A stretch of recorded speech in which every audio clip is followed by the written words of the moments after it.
O Fala Consultor dessa semana é com Rogério Leme, uma referência no Brasil em gestão de competências. São vários livros publicados sobre o tema, participações em eventos em todo o país.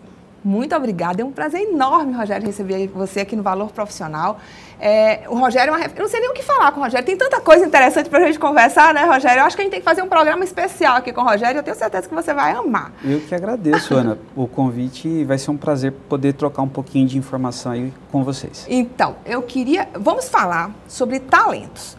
Como é que as empresas, hoje, na sua experiência como consultor nessa área de gestão de pessoas, de competências, enfim, como é que as empresas estão fazendo para identificar esses talentos no mercado, com uma amplitude enorme de possibilidades de acesso a eles? Hoje em dia a gente tem as redes sociais, a gente não sabe onde essas pessoas estão, elas até existem, mas você não sabe como chegar. Como fazer para pensar esses talentos do mercado? Tá. Quando a gente fala do processo de identificação de talentos, a gente tem dois focos, tem do mercado e tem do público interno. Então, acho que isso é muito importante a gente poder olhar e trabalhar de maneira diferenciada. Do público interno, normalmente as pessoas falam assim, quero fazer a retenção de talentos. E eu acho que é até um termo não muito adequado, porque quando você fala retenção de talentos, o reter, se a gente buscar na essência do dicionário, ele significa até um retardamento. Então, quando você fala assim que você quer reter, você está querendo aprisionar, e isso não é muito legal. Então, a ideia é realmente ter esse processo da identificação.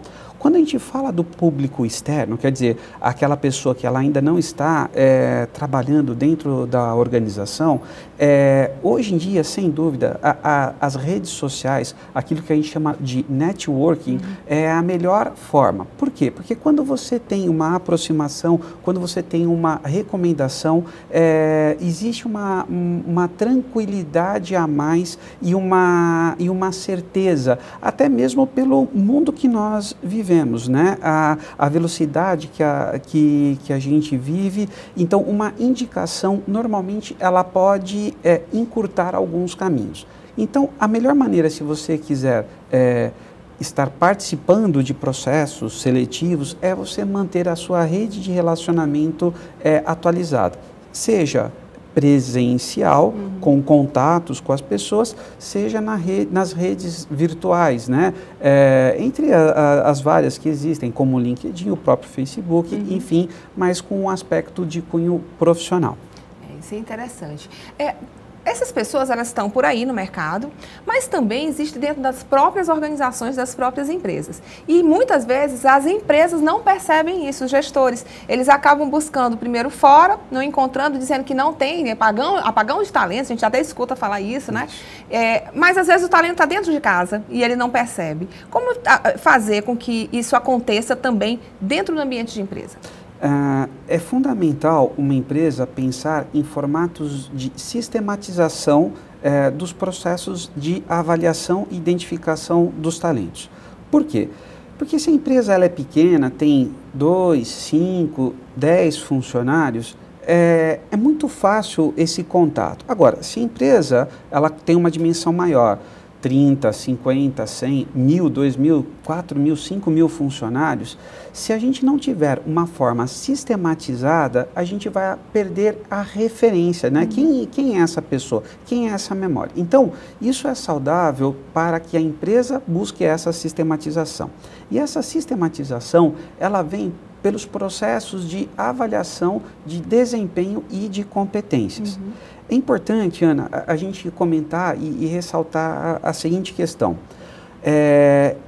Eu tenho que buscar quem são os talentos dentro da organização e não, muitas vezes, quem são os potenciais. Claro que o potencial, ele é importante, mas se a gente buscar na essência, potencial, né, segundo a física, diz o seguinte, que é uma energia não colocada em ação.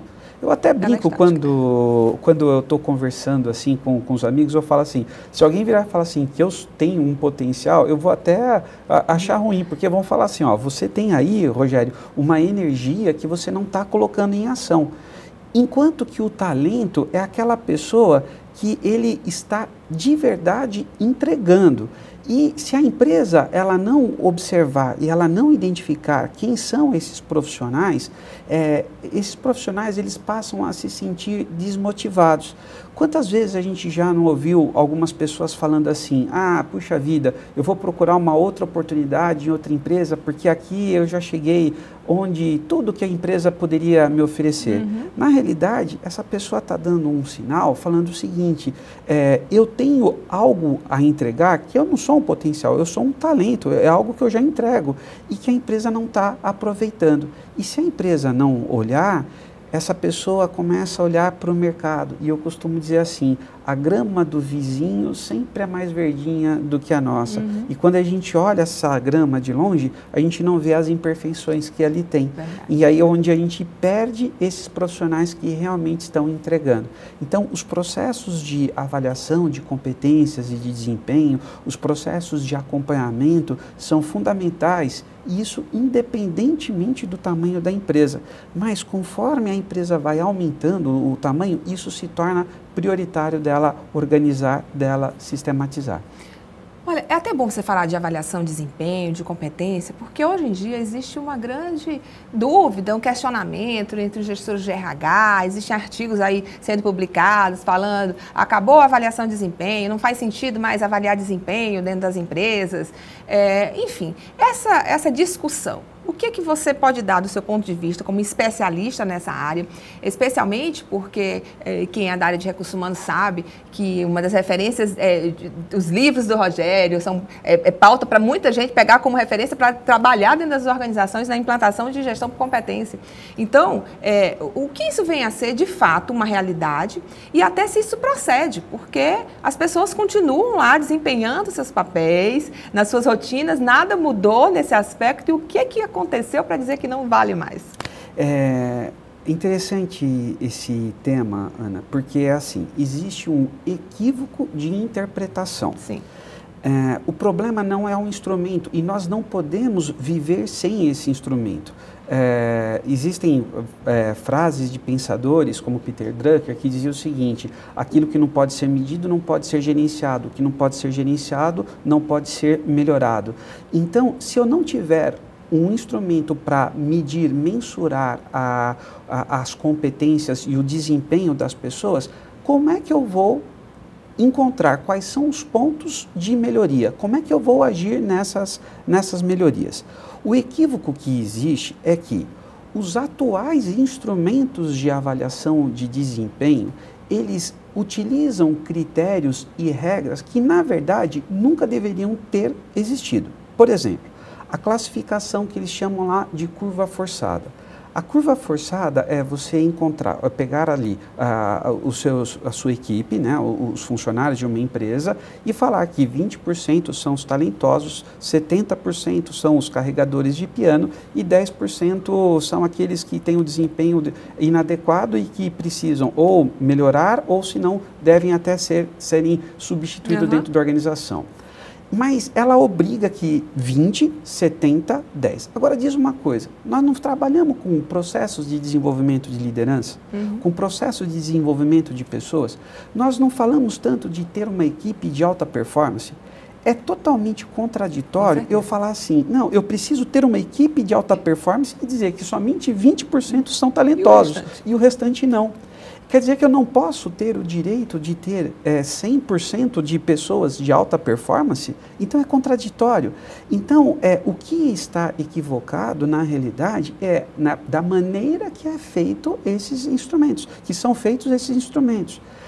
Eles são muito subjetivos. Então se fala assim, por exemplo, avalia-se um conceito. O que é a criatividade? Criatividade é a capacidade de pensar fora da caixa, trazendo ideias para solucionar os problemas do dia a dia. E aí tenta-se dar uma nota sem encontrar exatamente quais são os pontos, quais são os comportamentos que as pessoas precisam melhorar. E aí, a área de recursos humanos é a grande responsável por encontrar, por sistematizar, por encontrar qual é a metodologia e não transferir para o gestor, que não é uma pessoa que foi preparada para gerir pessoas, ela foi preparada para gerir processos. Não que ela não tenha que gerir pessoas, ela é de sua obrigação, mas a formação, essa preparação ela é muito recente. Grande maioria não tem, né? É a grande crise que a gente vive da média gerência, de não ter o preparo para cuidar das pessoas, para gerir as pessoas, não tem. Perfeito. Então, se eu não preparar um instrumento de avaliação adequado, se eu não oferecer isso para o gestor fazer de uma maneira adequada, eu vou começar a falar que a avaliação já era. E não é. A cultura mesmo do nosso país, ela exige algo diferente. Por exemplo, eu preciso deixar claro para as pessoas exatamente qual é o seu papel. Será que todo mundo está fazendo o empenho antes de exigir o desempenho das pessoas? Boa pergunta aí para quem está de casa. Imagina aí você é empresário, você que está na sua empresa, gestor. Cadê as atribuições, o que as pessoas... Muita gente chega para fazer... Estagiário fala isso, né? Exato. Entra na empresa, eu não sei o que eu vou fazer. Começa lá e não sei qual vai ser meu trabalho. E não é só estagiário, não. Vai para muitos cargos. A gente sabe que isso é um básico que muitas vezes não é feito. E assim, a cultura nossa, ela é diferente. Por exemplo, se a gente pegar a cultura do americano, o americano, desde criança, ele participa de atividades esportivas, ele participa de competições, ele sabe que ele tem que se dedicar, tal. Nós não temos esse tipo de incentivo na nossa cultura.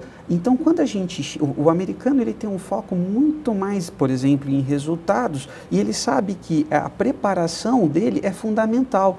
Nós não. Nós chegamos nas empresas e a gente transfere para a empresa a responsabilidade de preparar, de nos preparar.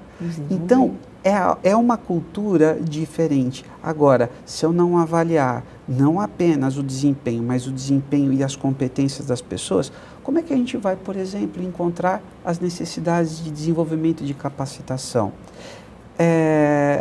Eu acredito que também uma outra palavrinha que esteja na moda, né, é falar assim, essa história do feedback, e aí estão querendo colocar uma nova palavra, um novo conceito chamado o feed forward, né, que eles estão falando.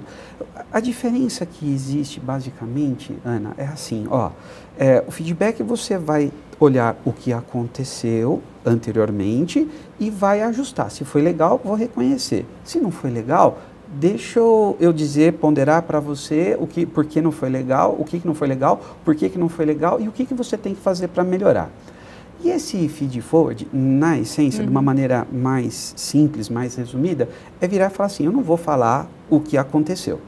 Eu vou falar o que precisa daqui para frente. Olha, Ana, você precisa agir de tal maneira, você precisa fazer... Como se o passado não tivesse ocorrido, vamos dizer assim. Pagar, né? Exatamente. Legal, tudo bem, tá valendo. E daqui a um ano?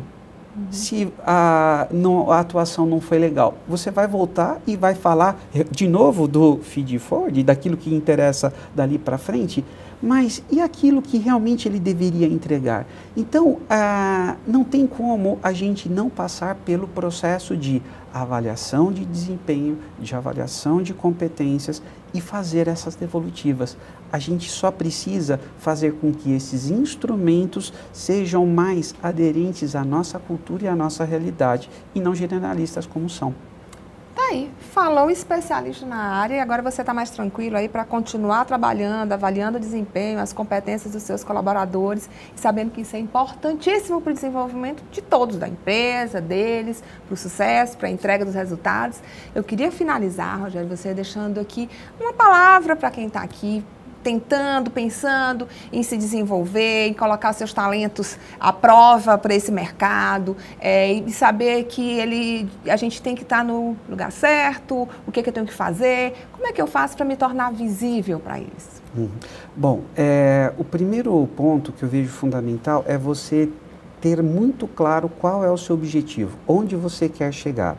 E aí é fundamental você buscar quem são as referências, procurar se desenvolver, procurar encontrar aquilo que a gente chama ali de um mentor.